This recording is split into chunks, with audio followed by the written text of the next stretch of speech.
Broadcasting from an undisclosed location under a farm pond somewhere in the Midwest. Your host is Jim Crowley. This is Slickfish Radio.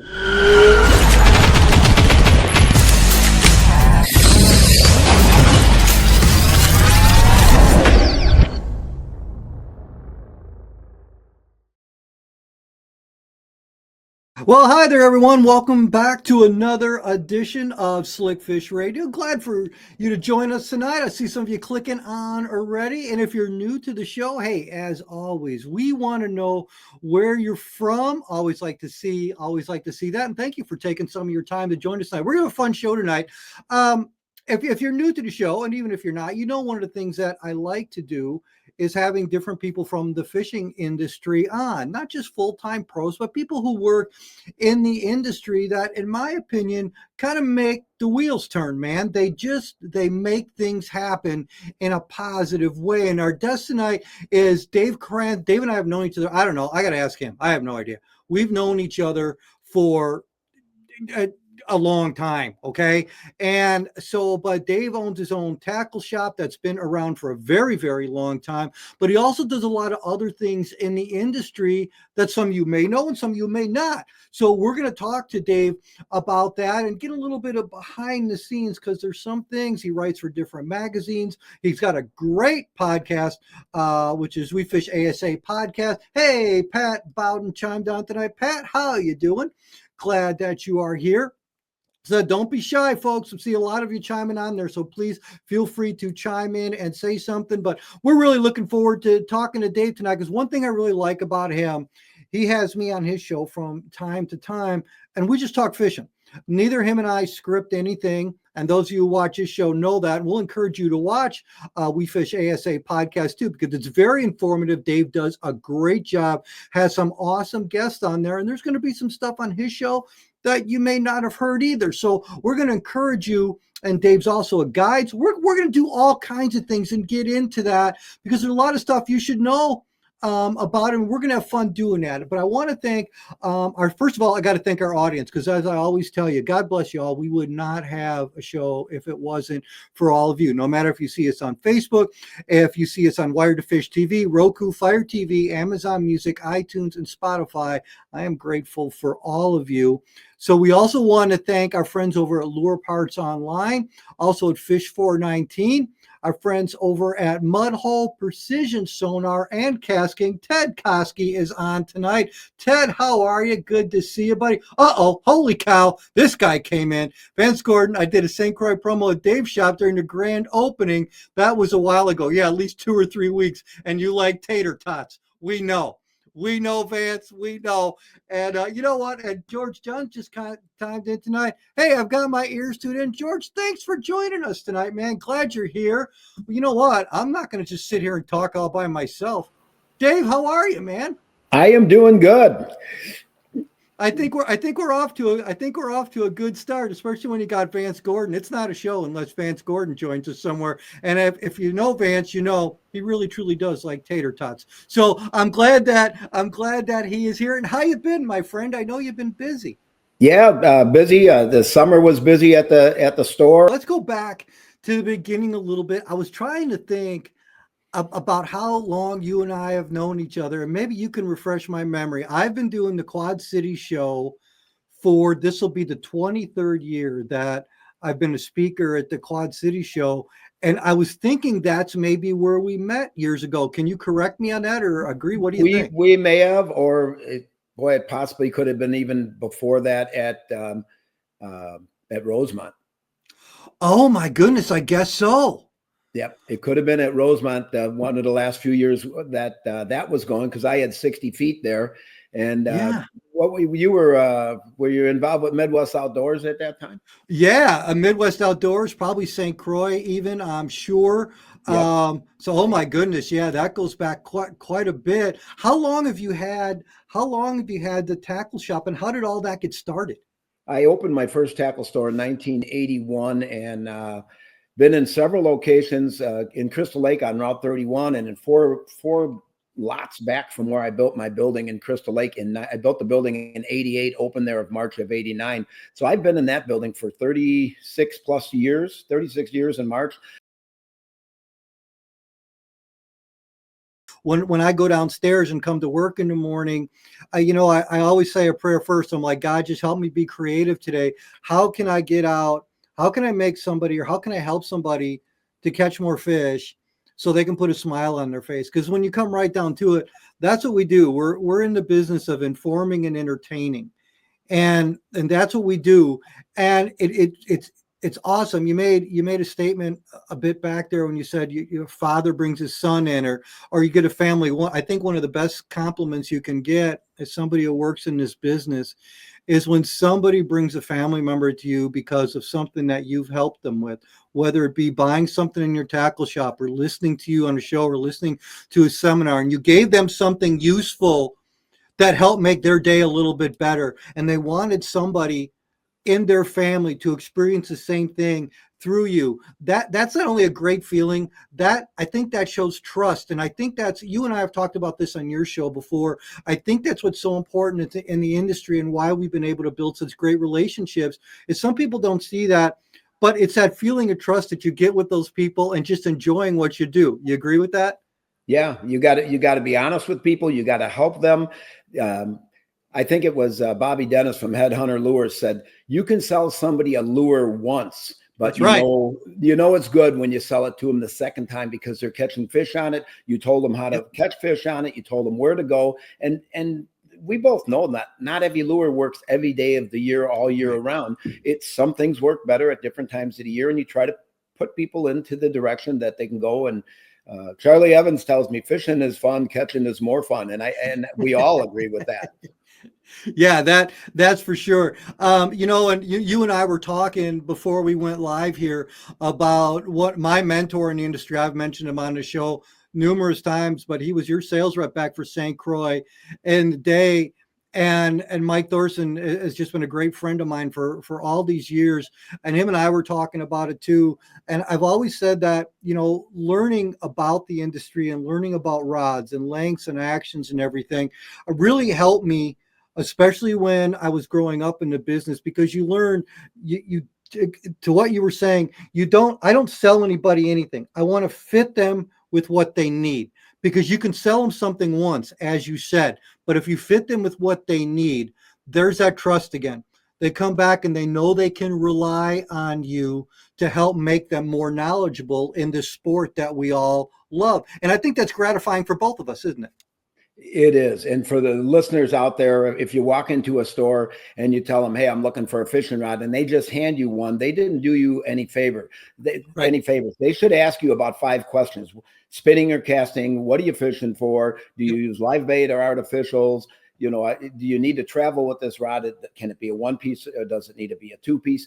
And what your budget is. Do you have a price point you're trying to stay in? Because any store can help you if they ask all those questions, and eliminate a lot of you grabbing a rod and say, no, I don't need a casting, I need a spinning, or I don't want an ultralight, I'm going to frog with this rod, I need a 7.4 heavy. So asking the right questions and learning that is to be in sales, and that's all sales. It's not just the fishing industry. Right. Yeah, and I think, especially with you being in retail this long, and for as long as you've doing it, I'm sure you do the same with people in your store, and you tell them, hey, this is how we're going to treat our customers, because after all these years, people wouldn't be coming back to you if they were just customers. I know it may sound corny sometimes, but it almost feels like family, doesn't it? It has to. It does, and St. Croix is a family. I know that they all talk about that up at St. Croix. I've been a St. Croix dealer for about 4 decades, which is crazy. Yeah. And one of the proudest moments I ever had in the industry was when Paul Schluter asked me to come up and be the speaker for their national sales meeting, and I got to go through and do the factory tour. I got to go fishing with some of the other reps from across the country, and what a great opportunity to go through there. And when I started the podcast, St. Croix was the first sponsor to come on board, and is still with me today. And I'm on 10 years, and Croix is they are a family, and they are the Dan Johnsons of the world there, and everybody that worked for Croix, I still feel like they're family. It's a crazy group of people, and people come and go different places, but I think that's the way the whole sport fishing industry is. As Yes. we talked about this, I think when I had you on my program right before or after ICAST, it's like a family reunion. We go in there and you can't walk across that convention center without talking. You run into somebody and say, hey, I got to be over here at Daiwa, or I've got to be at this booth or that booth. But there's handshakes and there's hugs and there's high fives, and it's just a great experience. And that's because the whole outdoor industry is a family. Yeah, it is. It's my favorite. It's my favorite event of the year besides seminar season. But I love it because it is. You play a game with yourself. Can I get 200 feet inside the door before somebody says hi? And I think this year it was me and you. I think I think when we came in and you, Jim, I'm like that. And so it didn't take very long, to see somebody. And that's just a wonderful feeling. You and I were talking before about John Cruz, obviously one of the most talented guys in professional fishing, as far as not only for fishing, but as a marketing standpoint and everything else, but one of the most regular, down to earth, hardworking, great guys there is. And we both know him and we both think the same thing about the guy. Yeah. And that's a good example of these young kids, that young boys and girls, which the high school and collegiate fishing has brought so many people into the industry and the fishing. But not all of them are going to be a Trey McKinney or Right. Some of these guys. They're all not going to get there. So many of them, though, get marketing degrees and can work in the industry and work for so many, your sponsors, my sponsors, and or an engineer and design reels or tackle boxes or anything. So it's a great opportunity, and it's a great industry to get in, because when you're not working your job, you're going outdoors. It's what you want to do for fun. And if you make your job what you want to do for fun, it's not like working at all. Yeah, exactly. Another guy just chimed on here, Pat Bowden, not only a great guy in this industry, helped me get involved with his high school conference. Pat is just one of the best guys out there, a brother in Christ, and really puts his heart and soul into making sure that young anglers learn as much as they possibly can to go and catch fish. We were just actually talking tonight about his high school conference that's coming up in December that I'm fortunate enough to be a part of every year, approaching 200 kids this year. They're going to be at that conference, and just such an amazing thing. There are so many great people in this industry. You're exactly right, and I think that's one of the reasons that you and I get along so well, or think along the same matters, is because I've actually started telling people this in my seminars: is I don't care if you agree or disagree with me. I just hope that whatever way you go, it helps you to catch more fish. Yeah. Because it's in the end run, that's all I want to see you do. Either you say, I don't like what Crowley did, I'm going to do something different. You caught more fish. Great. If you like what I did and it works, great. And it works for you, great as well. But I know the enjoyment that fishing has brought to my life and the relationships that we've made for it. And anybody who pursues the same thing, I just hope the same for them. Exactly what you said. When we had that high school conference that I was talking about, when I mentioned Pat Bowden here, one of the things that you always want to do is, we've enjoyed our time and we've both been blessed to have a long time in this industry. And that's one of the greatest things about this industry, is you can work in it till you basically want to stop.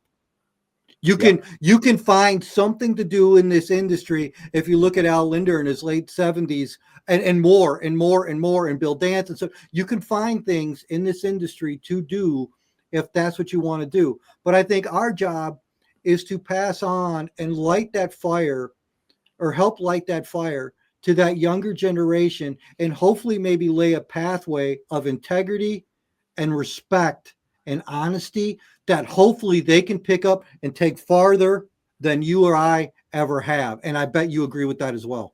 I do. And if they take it to the next level, and since they were taught, they teach the next generation and the next kids, get their buddies into it. There's plenty of young men and women in the high school and collegiate programs that want help. They want to learn. And the opportunity today, with all the videos, all the social media, all the knowledge that's out there, tap into that, use it. I didn't start tournament bass fishing until I was 31 years old. And, you got a Jordan Lee who won 2 Bassmaster Classics before he was 31 years old. So you can learn fast. The extra electronics that you can use, all the opportunities of seeing where people fish and seeing the techniques from the live streams that they're doing on these tournaments. And it's an opportunity like they've never had before.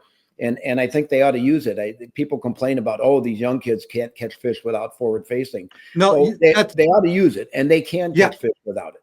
They can't. That and my biggest argument against that, first of all, I think that's 100% false. I agree with you. Because if you look at a Trey McKinney was winning when he was 14 years old. Mm-hmm. Yep. He didn't have any of that stuff. There are certain guys in this younger generation, and we can go right back down the line, but we're going to start at somebody that's closer to my age, Kevin Van Dam. Shaw Grisby said the first time he was in the boat with him, he'd never seen anybody cast as fast and as accurate as Kevin Van Dam. That was then. Now you move on to other guys below that. It could have been a Greg Hackney at the time who was doing really good. Then you go down, let's look at Jacob Wheeler, who I just had Dan Quinn from Rappelon last week, and he said he's never seen anybody, and Dan's been in a boat with a ton of excellent anglers and an excellent angler himself. He goes, I've never seen anybody think like Wheeler does. His next 10 casts are already planned out. He plays chess when everybody else is playing checkers. Look at Drew Gill. Look who I've known since he was a younger guy, but was winning then, winning now. Trey McKinney, again, every generation has their guys who are going to get better and better. And if they can use electronics to get better and better, more power to them. Yeah. A lot of them, the dangerous guys are really dangerous guys that I like. And you look at consistency. One of my favorite guys out there and one of the nicest guys out there is Justin Lucas.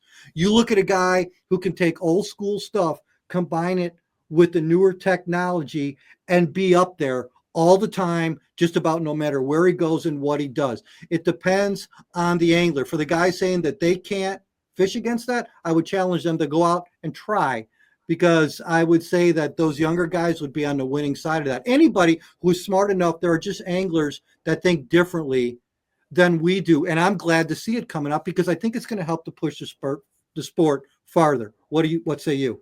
Oh yeah, absolutely.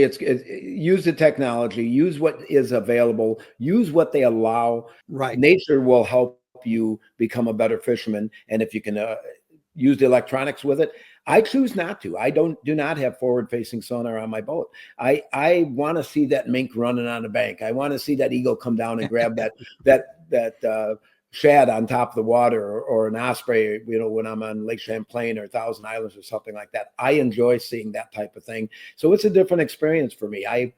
My sponsors keep me on the road. I'm thrilled to have them. They help me so much, and they, it allows me to go fishing and use it to sell product at the store, and use it to write about, and use it to podcast about, and use it to YouTube about. So it's a different game for me. I'm not the guy that's making a living fishing. I'm a guy that's making a living in the fishing industry. Exactly. And I'm the same way. This is actually the first year that I had it. I've got Humminbird Mega Live 2, and I've had a blast with it, learning that the funniest thing that for me has been, now I realize how many fish are down there that want nothing to do with what I'm doing. that has been, and that is an honest truth. Now it's been fun sometimes to come up and see a fish grab your bait, or see how fish react to your baits. But I'm kind of like you are. I still, a lot of times, I want to rely more on my instincts. I think we're forward facing sonar. What I've liked about it is I can stay in an area if I'm noticing if there's bait there more. So that, that part of it has been really fun to learn. But I want to learn anything and everything that's new in the industry. So I had 360 for a year. This boat, I got Mega Live 2. Next year, I may go back to something else. I don't know. Justin Lucas put it to me in a really good way. He goes, if you can learn to incorporate both and not to rely on just looking at the screen, if you can relegate it to another tool to get the job done, he said you can still he said something to the aspect of you can still keep your instincts and maybe take advantage of it when it's right. And I think that's right. I love the same thing. I like not knowing when I'm going to get a bite, but always expecting it on every cast. Yes. Right. Yeah, that absolutely. Part's fun. At Lure Parts Online, we have everything you need to make your own lures, tie your own flies, pour soft plastics, and more. Easy ordering ensures you get your products quickly. You can build all you need to create your own angling success at Lure Parts Online. At Precision Sonar, innovation never takes a break. Their patented smart bracket mounting system features a precise fit and finish that eliminates vibration. They also feature products like the Leash, Graph Glass, Ninja Grass Blade, Sea Clear Power, Precision Graph Locks, and their incredible line of precision powered lithium batteries, all backed by exceptional customer service. PrecisionSonar.com. Cast King, fueled by innovation through novel concepts and ingenious designs, markets directly to consumers with unprecedented cost-effective e-commerce practices, cutting costs by 30% more on average. Cast King empowers anglers of all skill levels to achieve things never thought possible. Find out more at CastKing.com. Independent, family-owned, and built on biblical principles, Fish 419 is dedicated to its customers. We believe that outdoor activities, including fishing, bring family and friends together. We provide quality products at realistic prices with superior customer service. Check out our trending styles now at fish419.com. Mudhole is your #1 source for custom fishing rods. Mudhole is the world's largest supplier of rod building supplies, information, education, and instruction. The best components and brands you trust, including MHX, CRB, American Tackle, Pro Products, Fuji, AFCO, and more. It's easy to build your own fishing rods at mudhole.com.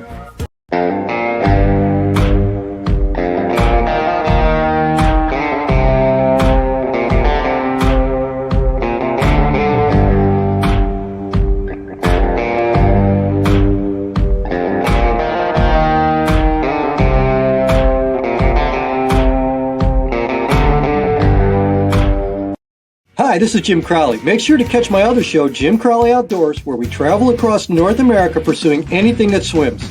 We always detail our equipment and techniques and more, all in the pursuit of helping you to become a better angler. Jim Crowley Outdoors can be seen on Wire to Fish TV Monday to Friday, 2 p.m. Pacific Standard Time and 4 p.m. Central Standard Time on Sling, Flex, Sports Tribal, Distro TV, Local Now, and more streaming stations.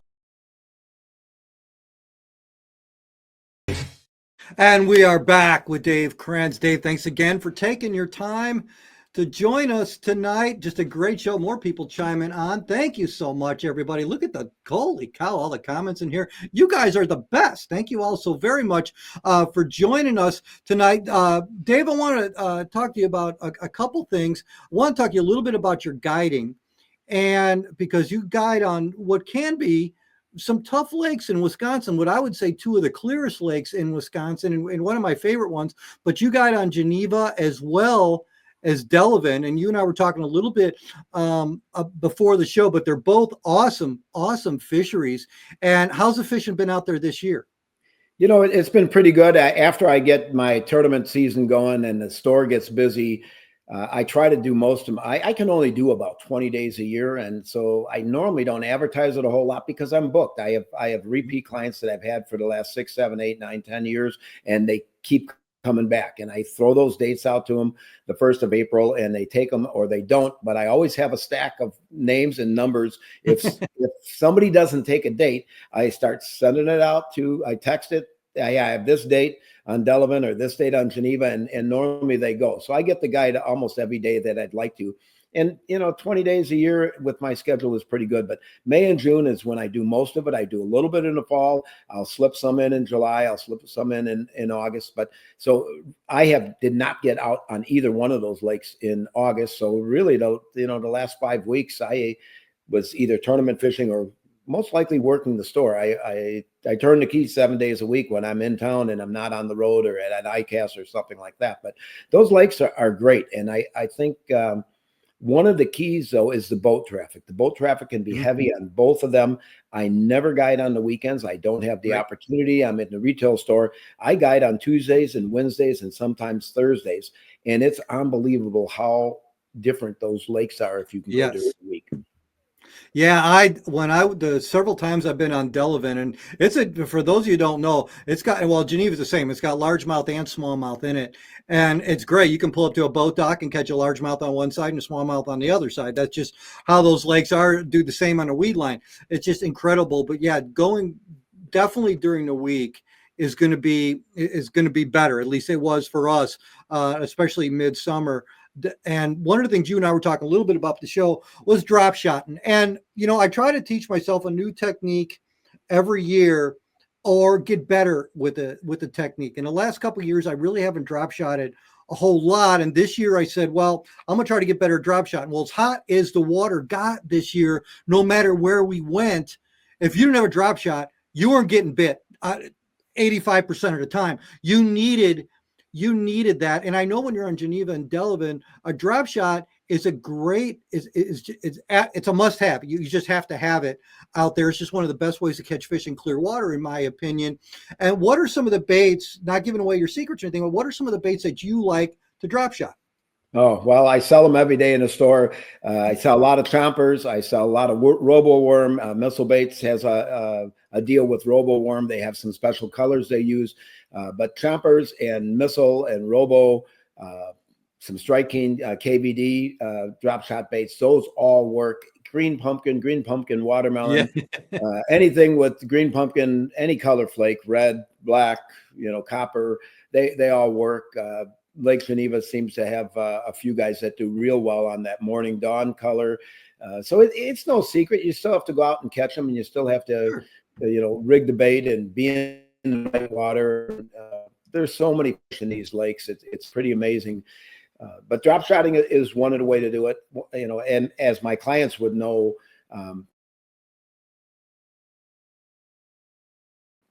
I do pretty good on both those lakes, and not many people do it. And then I'll put it out there because most people aren't going to go do it. I catch a lot of fish on topwater throughout the summer. Some of my best bites, I had Dale Bowman from the Times out there with me before, and I still owe him a trip this year. We're talking about going on the Fox River below Algonquin and fishing topwater for smallmouth there. But I do topwater when everybody else is in 16 or 20 foot of water.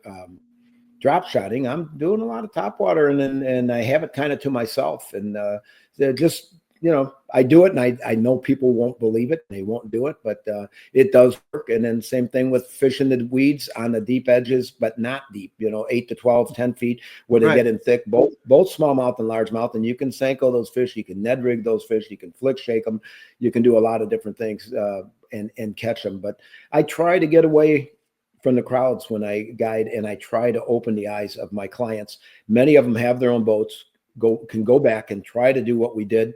And I had some of them say, hey, I went back to that spot, but I didn't catch them. Well, did you go that week? Did you go 2 days later? Were the wind conditions, the temperature the same? Was it sunny? Was it not?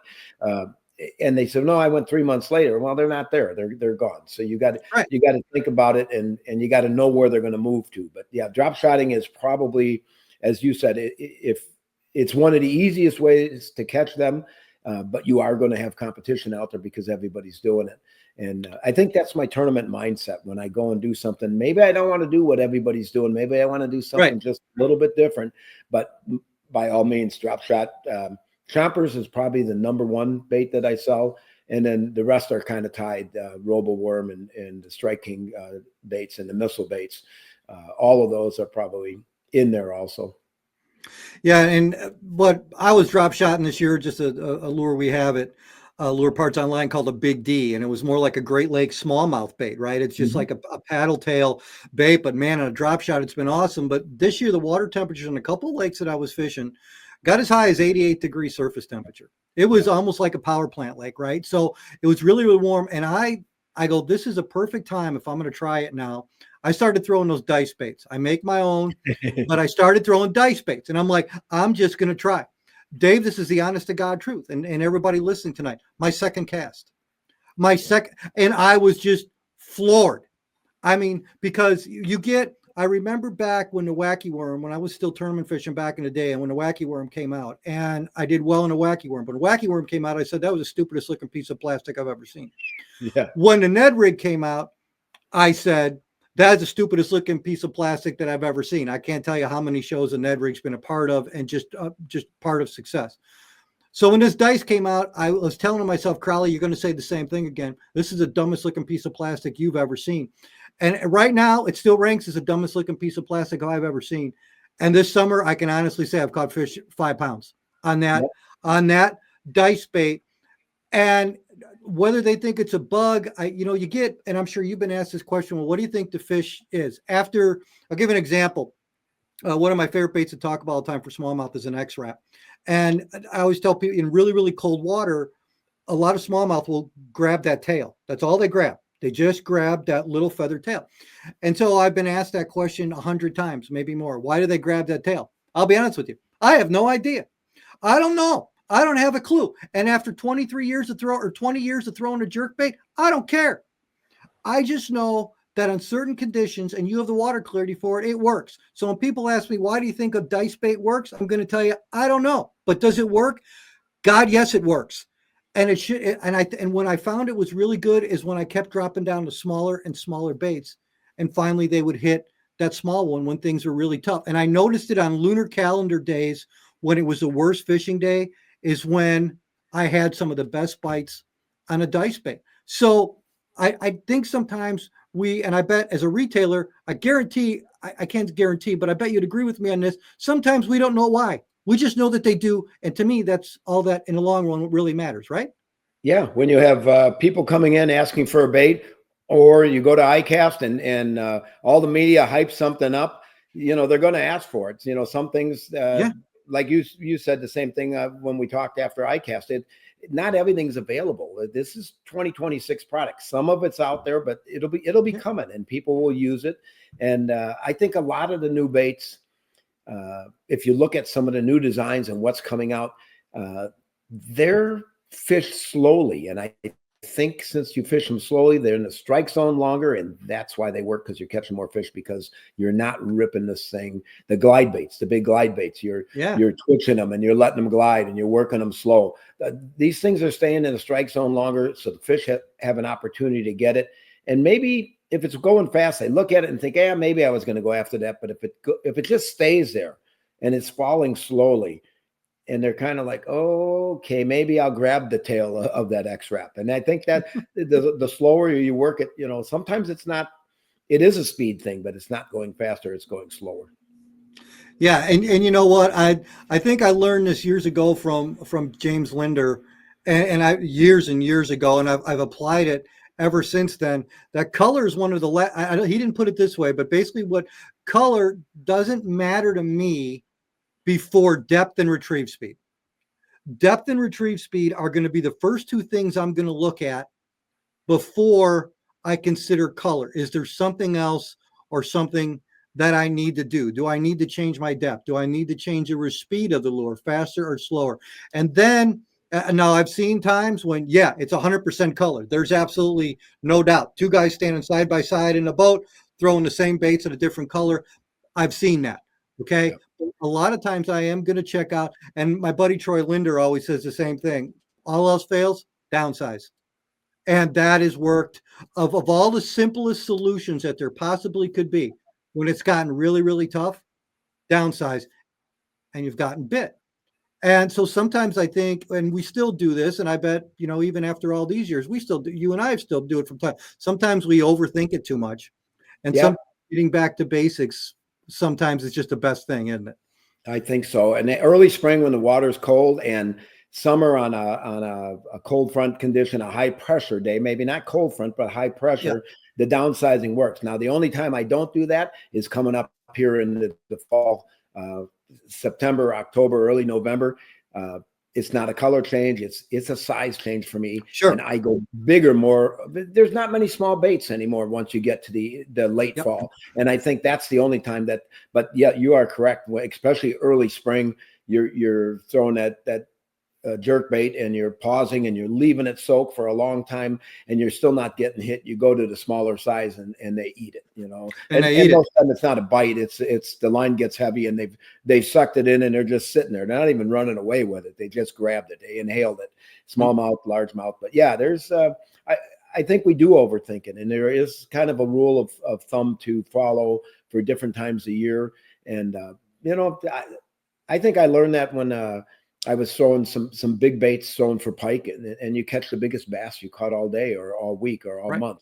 You're throwing a pike or musky bait, and you're catching big bass. And so the big fish eat big baits, small fish eat smaller baits. But if you need to catch fish, sizing down is probably the way to go if you have to catch a fish. Right. And just like you said, in the fall, I'll be going back up to Mille Lacs again in 2-3 weeks. I'm going to be throwing some bigger baits.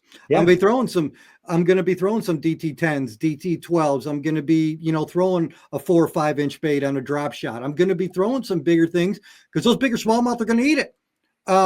They're just going to eat it. So I'm getting really excited about that. I am going to answer this question from Pat Bowden. He says, how do you rig your dice baits? And so, Pat, what I'm going to tell you is how I make them. You know where I get my dice baits from Lure Parts Online, and they come as little squares. They come in 3 different sizes. And what I do is they also have a needle, and it is a blunt-ended needle that you can rig, and you can easily fit. I fit 2 or 3 skirt materials in, and I rig 2 on top, 2 on bottom, and then I switch the dice around, and I rig it that way. That's how I rig my dice baits. A lot of times I leave the strands longer. Some guys cut them shorter. I have noticed that when I drag, and you know me, Pat, I've tried to stuff in shallow water and looked at it. So when I drag my drop shot, my bait is pulsing. To me, that looks good. Okay. So that's why I also notice the longer the strands are, the more they move with less water current. So even when the bait is standing there with longer strands, it still has a tendency to move. Okay. That's how I do it. And this is within the last 2 months. I've been throwing this bait and doing very, very well on it for some of the really high pressure lakes here in Illinois where I live. It's just been working. So that's how I rig it. I'm just one person. I rig it on a 2.0, either a 1.0 or a 2.0 VMC spin shot hook. And I like that spin shot because I don't have any line twist. And most of the time, it is an 8 to 12 inch leader for what I'm doing right now. And it is 1/4 to 3/8 sinker, depending on the wind. I have to be able to feel the bottom. And so if I can feel it with a 1/4, I'll throw that. If I can feel it with 3/8, I'll throw that. Most of the time, it has either been a green pumpkin or a shad type colored, like sparkle, gray sparkle, something like that. Just depend what I think they're feeding on. But that's how I rig my drop shot bait. I hope that helps. Dave, before I let you go, I want you to tell people, because I love the show. I love WE Fish ASA podcast. Please tell them, if they don't know already, how they can find your show. WeFishASA.com. They can get to our site there. There's a WE Fish ASA Facebook page. It's posted on there. It's also posted on the Dave's Bait and Tackle page. I put those episodes up every week. Taped episode 481 for next week, most of it today. So it's pretty crazy. In the 10th year of programming, and 52 weeks a year is a commitment to try to every single week is a commitment. And started off with it being about an hour, cut it back to be about 40 minutes. And it's hard to hold people's attention for an hour, but 40 minutes seems to be the correct. For my venue, it's audio only. People listen to it when they're driving to work, from work. I have a lot of truck drivers that listen to the program when they're driving across the country. We go to sports shows and I'll run into people and they're like, boy, I listen to your show. Or I get truck drivers that pull along when I'm hauling the boat in the truck, and they come up and they're like, I know you, they see the sticker of from Iowa and St. Croix on there and the WE Fish ASA, and they think, hey, I know that guy. That's the guy that does the podcast. So it's all good, and that's the way to get to it. My YouTube channel is Dave Kranz Living the Wild Outdoors, and that I started a little over 2 years ago. It's got about 3 million views, and I believe around 6,500 subscribers. So awesome. I was encouraged to do that from the young guys that work at my store, and I'm like, I got enough going on. I don't need to do this. But I'm glad I did, because I get to film wildlife. I do wild game cooking, wildlife photography on there. I'll take pictures in my yard where I get to see deer and turkeys and all of that. So all really good stuff, and definitely appreciate the opportunity to be on your program. And I'll have you back on the WE Fish ASA podcast also, because we always have fun. It's always a good time. We do. And like I said, the time flies by great. We both have great audiences. Dave, my friend, God bless you, brother, you and your family. Thank you so much for being on tonight, and I'm sure I will talk to you soon. Thank you. I appreciate it.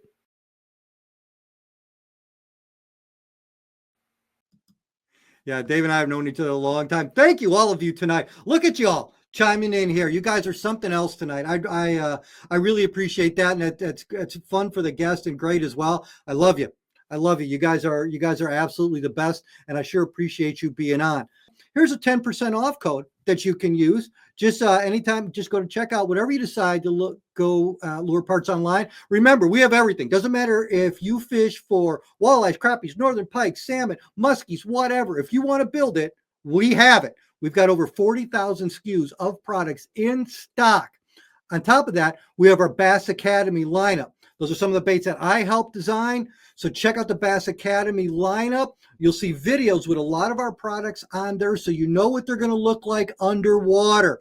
Check out the Bass Academy lineup and everything at Lure Parts Online. And if you order over $150, you get free shipping. If you order before 1 o'clock every day, chances are you're going to get it the next day. All right. So we ship fast. We want you having your stuff. We want you building better baits. We want you catching more fish. So you can use our code there, YouTube10. If you follow us on TikTok, there is another discount code there on TikTok for you. All right. So that's Lure Parts Online. Check out our friends over at Fish 419. Been wearing those sunglasses for over a decade. In my opinion, the best polycarbonate lenses on the market.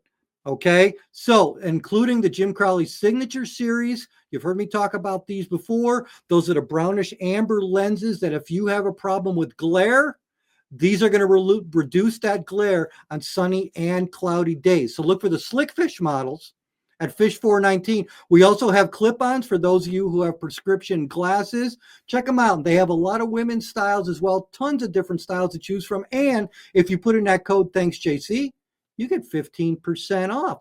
Pretty good deal right there. So check them out at fish419.com. Our friends over at Mudhole, of course, you know that I build all my own rods and have for years. And anything when it comes to rod building, education and information, and look for their rod building classes, go to mudhole.com. If you sign up for their newsletter, you get 10% off your first order. If you're interested in building rods, that's the place to go. You will never fish. I can honestly say this. You will never fish a finer rod than one you design and build yourself. I learned building rods from Mudhole videos. I can do it.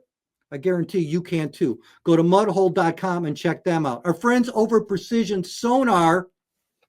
This is the only place you can get a discount code for Precision Sonar. The best graph mounts in the industry. What about the Ninja Grass Blade? Graph glass to protect your graphs. Okay. Also the leash. That is the seatbelt for your motor, basically. They're distributor of the leash. So many things, including custom graph mounts. In my opinion, the finest finished graph mounts that there are in the industry. Go to precisionsonar.com. Phenomenal customer service. Put in that code PSJC10.